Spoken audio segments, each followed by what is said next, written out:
সুপ্রভাত, শুভ সকাল বন্ধুরা। কেমন আছেন সবাই?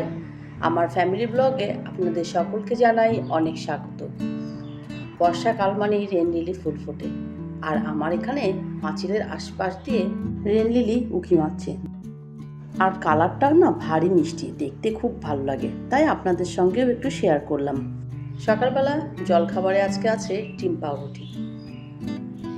সকালে উঠি মানে সেই 5:30টায় উঠি, এত কাজ করতে করতে খিদে পেয়ে যায়, তাই আজকে ভাবলাম একটু ডিম পাউরুটি করেই খেয়ে নিই। সকাল থেকে তো কাজের তাড়া অনেকটাই থাকে, কিছু কাজ গুছিয়েও ফেলেছি।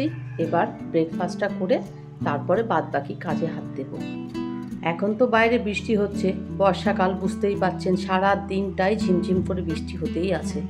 তাই বাইরের কাজ বলতে তেমন কিছু নেই, ওই সকালে উঠে ঘরের মধ্যেই টুকটাক করে কাজ গোছাতে শুরু করেছি। আজকে আর আপনাদের সঙ্গে ঘরের কাজগুলোও শেয়ার করলাম না। এদিকে দেখুন, আমার ঘরের বিছানা তোলা হয়ে গেছে, ঘর ঝাড় দিয়ে মোছাও হয়ে গেছে। রোজ তো একই কাজ আর আপনাদের সঙ্গে শেয়ার করা যায় না, তাই ভাবলাম থাক, আজকে এই কাজগুলো আর আপনাদের সঙ্গে শেয়ার করব না। এই দেখুন, ঘর একদম পরিপাটি করে নিয়েছি, কিন্তু ঘর তো গুছিয়ে রেখেছি, আমার ছেলেরা আসা পর্যন্ত ঘরগুলো ঠিক থাকবে। ওরা বাড়িতে আসা মানে আমার ঘরগুলো সব উলটপালট হয়ে যায়। চলুন এবার রান্নাঘরে যাই। আজকে চিকেন নিয়ে এসেছে। চিকেনটাকে সবার প্রথমে ম্যারিনেট করব। ওই টক দই, আদা রসুন পেস্ট আর সব রকম গুঁড়ো মশলা, ধনে গুঁড়ো, জিরে, হলুদ, লঙ্কা গুঁড়ো সব কিছু দিয়ে এটাকে কিছুক্ষণ ম্যারিনেট করে রাখবো। তাহলে রান্নাটা অনেকটা তাড়াতাড়ি হয়ে যাবে। এই কাজটা আগে করে নিলে তারপরে বাদবাকি কাজগুলো করতে বেশি সময় লাগবে না। এটা তো ম্যারিনেট হয়ে থাকলো, এবার চলুন অন্যান্য কাজগুলো গুছিয়ে নিই। রান্না করতে তো তেল লাগবে, তাই তেলটা আগে ঢেলে নিলাম।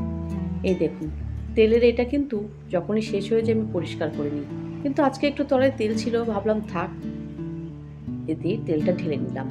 আগের ভিডিওতে আপনাদের বলেছিলাম যে আমার বাড়িতে চিকেন হলে তার সঙ্গে আর এক্সট্রা কিছু করা লাগে না, তবুও আমি একটা ভাজা করার চেষ্টা করি। আজকে যেমন করব পটল ভাজা। পটলগুলো দেখুন, একদম কচি কচি পটল গোল গোল করে কেটে নিয়েছি। এই পটলটাই ভাজা হবে আর চিকেন করব। আর রান্নার সমস্ত জোগাড় করে নিয়েছি। চলুন এবার রান্না বান্না শুরু করব। তারও আগে কি করব বলুন তো, যে পটলটা কেটে রেখেছি সেই পটলের মধ্যে না একটু লবণ মাখিয়ে রাখবো। তাহলে পটল থেকে অনেকটা জল বেরিয়ে যাবে আর পটলটা অনেকটা নরমও হয়ে যাবে, ভাজতেও কিন্তু খুব তাড়াতাড়ি হবে। এটাতে লবণ মাখিয়ে এখন রেখে দেব, দিয়ে এবার চিকেনটা রান্না করব।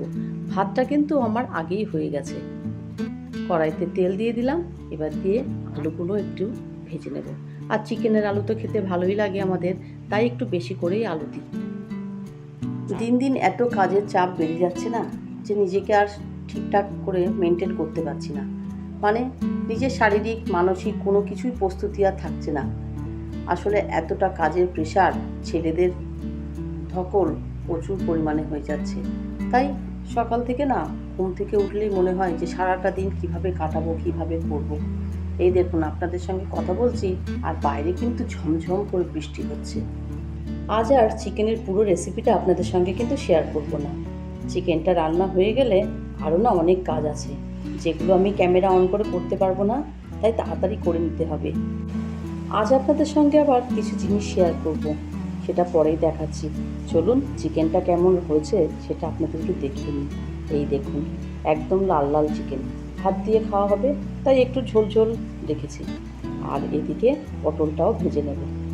পটলটাকে নুন হলুদ ভালো করে দিয়ে একটু কালো জিরে ফোড়ন দিয়ে ভালো করে ভাজা ভাজা করে নিয়েছি। এই দেখুন, রান্না বান্না আমার সব রেডি হয়ে গেছে। পটল ভাজা, ভাত, আর তার সঙ্গে তো লাল লাল চিকেন আছেই। এই তো হলো আজকে দুপুরের মেনু। এবার বললাম না আপনাদের সঙ্গে কিছু জিনিস শেয়ার করব। এই দেখুন, কিছু জামা কাপড় গিফট হিসাবেই পেয়েছি, সেইগুলোই এখন আপনাদের সঙ্গে শেয়ার করব। চলুন এবার বলি, গিফট কে দিয়েছে আর গিফট পেতে কার না ভালো লাগে, আমার তো ভীষণ ভালো লাগে। তবে জামা কাপড়ের থেকে কি জানেন তো, সংসারের জিনিসপত্র পেতেই না আমার বেশি ভালো লাগে। যাই হোক, দেখুন একে একে দেখিয়ে নিই। এই একটা শার্ট, এটা ওদের পাপার জন্য। এটা একটা হাফ হাতা শার্ট, পুরোটা খুললাম না, খুললে এখন আবার ভাঁজ করতে হবে। আর এটা হচ্ছে রিজুর জন্য একটা টি শার্ট, হাফ হাতা টি শার্ট। আর একটা আছে ফুল হাতা টি শার্ট, একদম সাদার উপরে, দেখতে বেশ ভালোই লাগছে। এবার আমার ছোট ছেলে রায়ানের দেখুন একটা গেঞ্জি আর প্যান্ট, আর তার সঙ্গে আছে আমারও জামা, একটা 3 পিস। চলুন সেটাও দেখে নিন। এই জামাটা কিন্তু আমি পরে আমার ননদের বাড়িতে গেছিলাম, হয়তো আপনারা সেই ভিডিও দেখে থাকবেন। সঙ্গে একটা লাল রঙের নাইটিও দিয়েছে। সব গিফট তো দেখিয়ে দিলাম, কেমন হয়েছে জামাগুলো আপনারা অবশ্যই কমেন্ট করে জানাবেন। আজ তাহলে আসি, আবার আসবো নতুন একটা ভিডিও নিয়ে। সবাই খুব ভালো থাকবেন, সুস্থ থাকবেন, সাবধানে থাকবেন। আর ভিডিওটা ভালো লাগলে একটা লাইক করে দেবেন।